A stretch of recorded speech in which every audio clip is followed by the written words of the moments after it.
سلام أنا في شيف شاون اليوم أنا كنمشي من باريس لبركان بلجير دابا عملت 2300 km. Donc moi je suis marocain, ma mère est marocaine, elle est née à Berkane et ma grand-mère aussi. Et je suis aussi français du côté de mon père. Et en fait ma grand-mère depuis quelques années, elle est handicapée et elle peut plus marcher du tout. Et donc en fait, depuis quelques années, elle est dans son appartement et elle n'a plus la motivation de sortir de chez elle. Donc moi j'ai eu l'idée de partir de chez elle, près de Paris, et jusqu'à sa maison à Berkane pour la motiver. Et mon objectif c'est qu'elle vienne en avion me rejoindre à Berkane dans un mois. Donc tout le trajet que j'ai fait, je l'ai fait uniquement à pied. Je suis parti de Paris jusqu'à Bayonne dans le sud de la France. Puis après de Bayonne jusqu'à Tarifa, dans le sud de l'Espagne. Et là, j'ai pris le ferry pour aller à Tanger. Puis après, je suis parti de Tanger jusqu'à Tétouan. Et Tétouan jusqu'à aujourd'hui, Chefchaouen. Et là, Inch'Allah, dans un mois, je serai à Berkane. Les difficultés que j'ai eues, ça a été vraiment le fait d'être seul. Parce que j'ai décidé de marcher tout seul. Donc j'ai dû beaucoup m'adapter. Et surtout, j'ai dû apprendre à chaque fois la langue de chaque pays. C'est pour ça que j'ai essayé de parler chouïa darija ou chouïa arabi. Et j'ai dû parler aussi un poco espagnol. Et aussi une autre difficulté, c'est que moi ce que je faisais, c'est qu'à chaque fois j'essayais de dormir chez les gens pour apprendre un peu la culture. Et je dormais pas dans des hôtels ou quoi, j'essayais toujours de dormir chez les gens, demander l'hospitalité. Et au Maroc, tout le monde me disait mahba, donc merci beaucoup. Les prochaines étapes de mon trajet, donc je vais partir de Chefchaouen, je vais traverser la montagne pour aller après jusqu'à Al-Husima.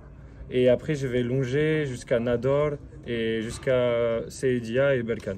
Donc ce que j'ai appris, vraiment la chose la principale, c'est vraiment de ne pas avoir de préjugés et de toujours aller voir par soi-même.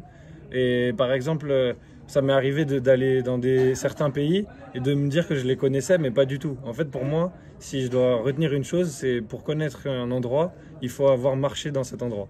Et j'ai appris aussi la connaissance, c'était quand j'étais à Bayonne, j'ai dormi chez une famille marocaine et ils m'ont appris l'existence de Ibn Battuta.